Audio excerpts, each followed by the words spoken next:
Good morning, everyone. Good morning.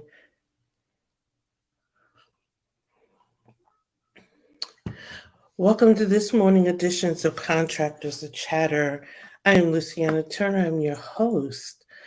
Ooh, Chatter is that up-level conversation around government contracting. We discuss all things government. We talk procurement. We talk appropriations.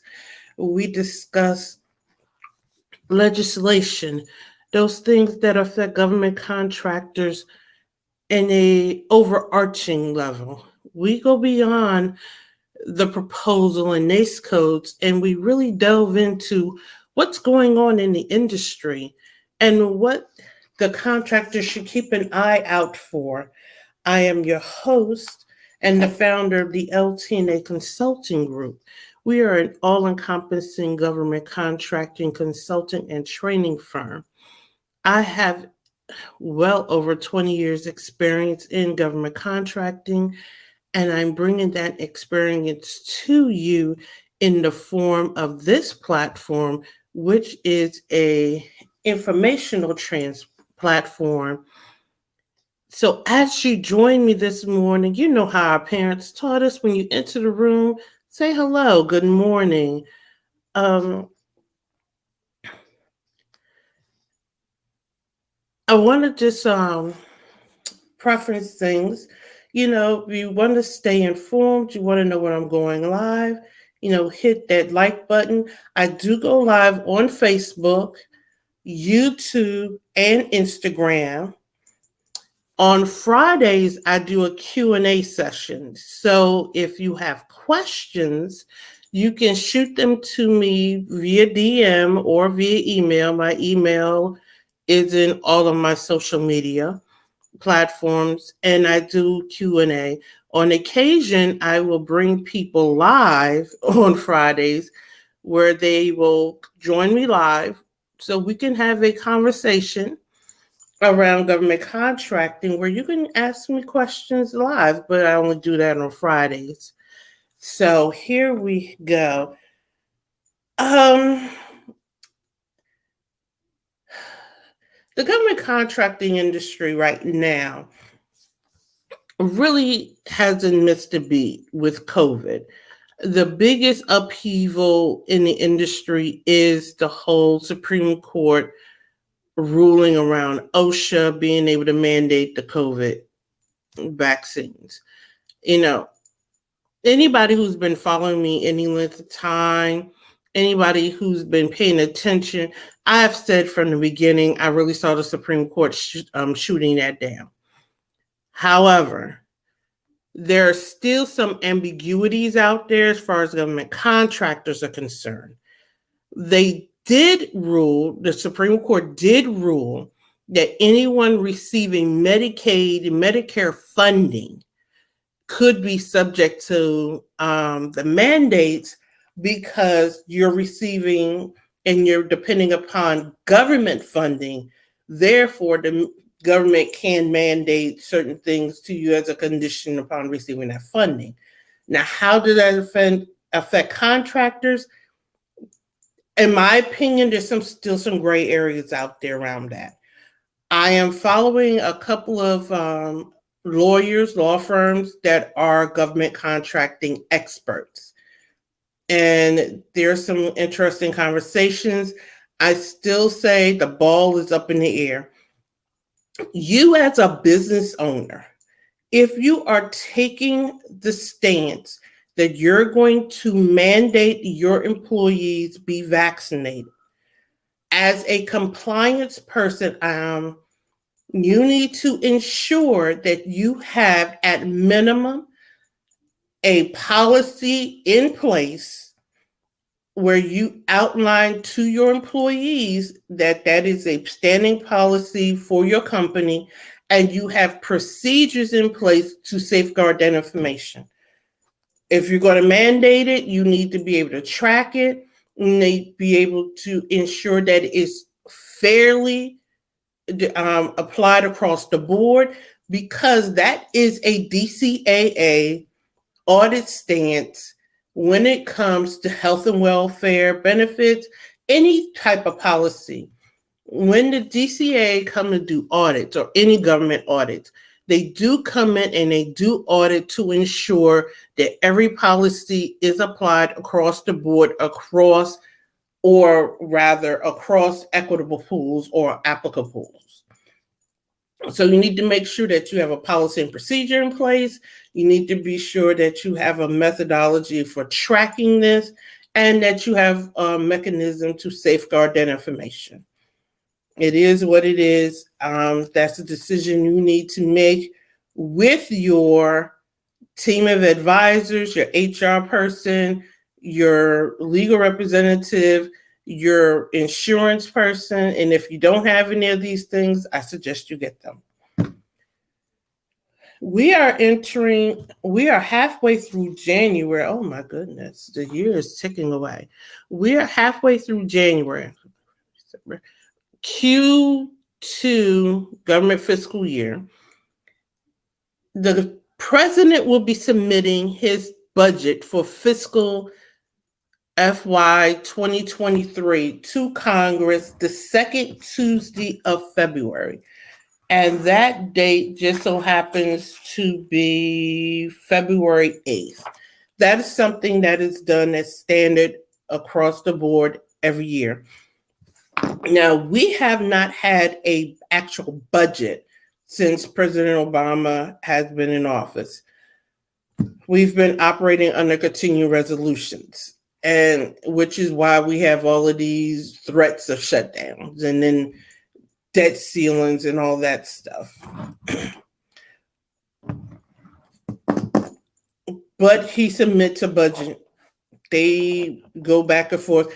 Quite frankly, what they're doing is, instead of passing a budget, they're taking the budget, breaking it up in chunks, and doing continuing resolutions.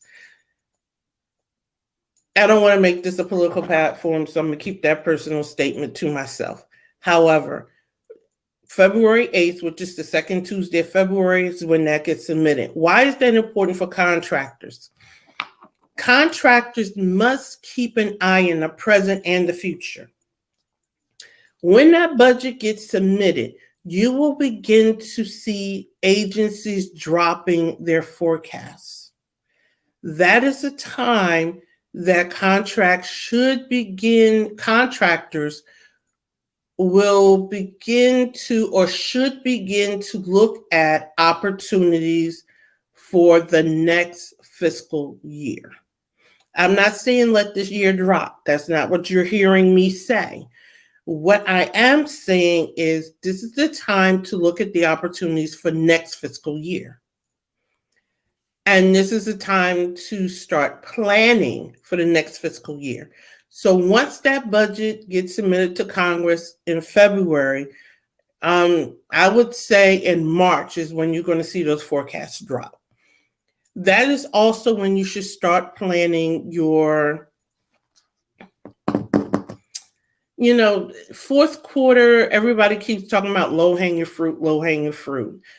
I personally don't like the way people talk about it, because they make it sound like everybody is just going to give you money because it's the end of the fiscal year.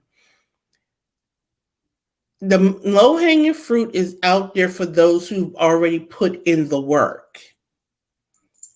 It's only low-hanging to those who've already put out the work. So this is the time to put in the work, so then when Q4 comes in, the fruit is hanging low.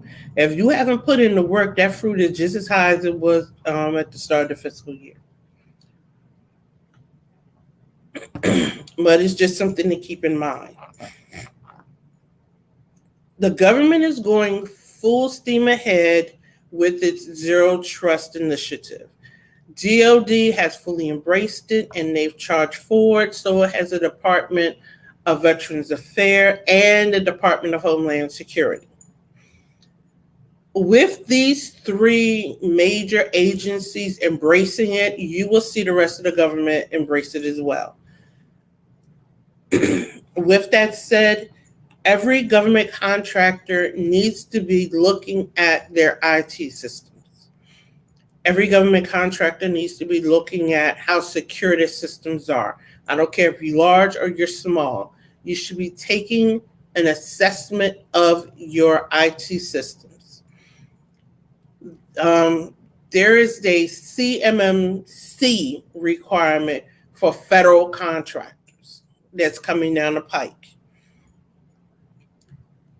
And if you're looking to do work on the federal level, I would suggest you start looking into getting your system secured and certified, period, in the discussion.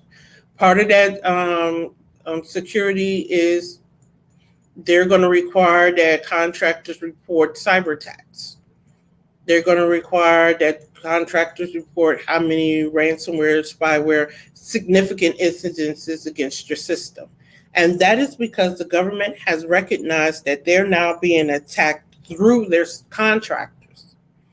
So they're requiring their contractors to secure their system because they're recognizing that agencies are attacking them or outside factors are attacking them through the contractor system.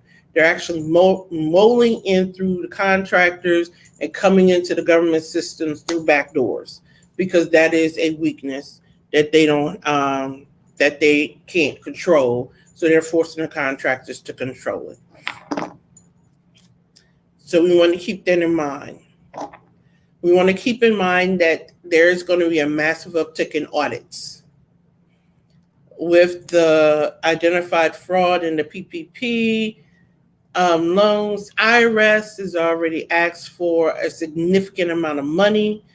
Department of Labor has asked for a significant amount of money to shore up their audit divisions. So as a business, we want to make sure that we're audited. Because of, and I'm actually going to do that as a multi-part series, because of the whole,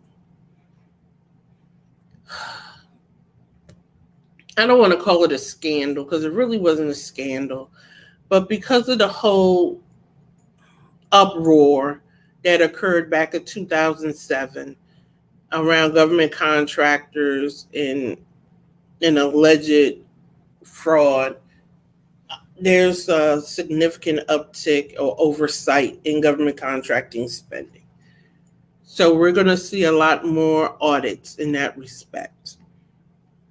The Office of Federal Contract Compliance Programs, sometime this year, fiscal 2022, the beginning of fiscal 2023, is going to start requiring all federal contractors to verify that they have an affirmative action plan. That used to just be on the state levels. Now, and it used to just be for the large contractors. Now, anybody playing in the federal level, on the federal field, they're going to be requiring that. And it's going to be a requirement to report it through their portal. I'll report more on that once they firm it up. There's going to be greater guidance initiated around that. There actually has been a greater uptick, and I'm going to close on this. There's actually been several bid protests, and I'm going to cover the bid protest process in part of Chatter. I'm actually going to do a masterclass on that. There has been a greater uptick on bid protests around past performance.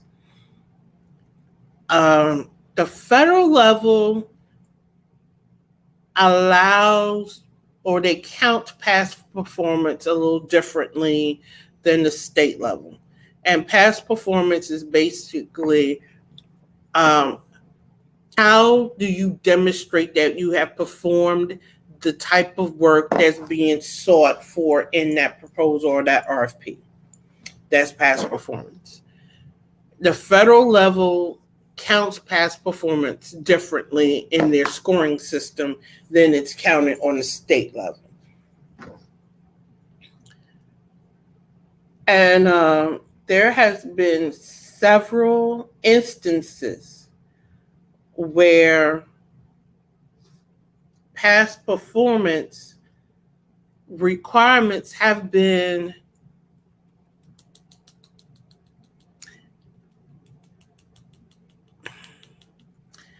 been challenged. What's happening is not small companies, but mid-sized companies are starting to win larger contracts. And a lot of the big dogs, and actually one particular one, I'm not going to call their name, are doing a lot more protesting. They seem to feel like their past performance should be enough to get them through. And what's happening is different agencies are starting to score past performances differently, which is how these mid-sized companies are starting to win out on a lot of these contracts. So what's happening is the Armed Services Board that does the bid protest reviews are saying there's nothing wrong if an agency wants to score past performance differently than they have in the past. So that is something to keep an eye on and to keep a review on.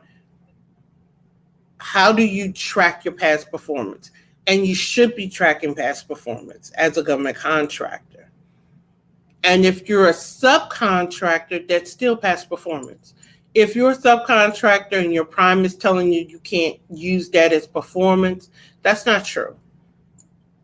I don't know what they're doing, but or why they're telling you that. But anytime you do work on a contract, that is past performance that you can use when bidding on the next contract.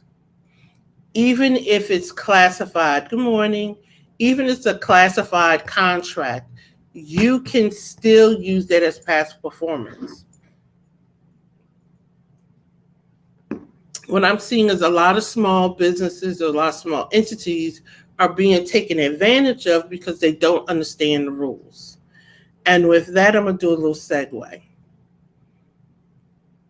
A lot of people go into government contracting thinking that there are defined beginnings and ends. And what I want you to understand is that government contracting is a cycle. It's a life cycle that begins with the business development and it restarts with the contract recompete with the contract recompete. What I want to tell you is you need to understand your role and the purpose of your role at each stage of the life cycle. And if you don't understand what role you're in during the life cycle and how to effectively manage and lead in that role, you could potentially harm your business and your contract because you just don't understand the role that you're playing. So when all else fails, understand the role you're in and understand the role that you're playing at the particular point in the contract life cycle that you're in. And I'm going to delve a little deeper into that as the year toils on.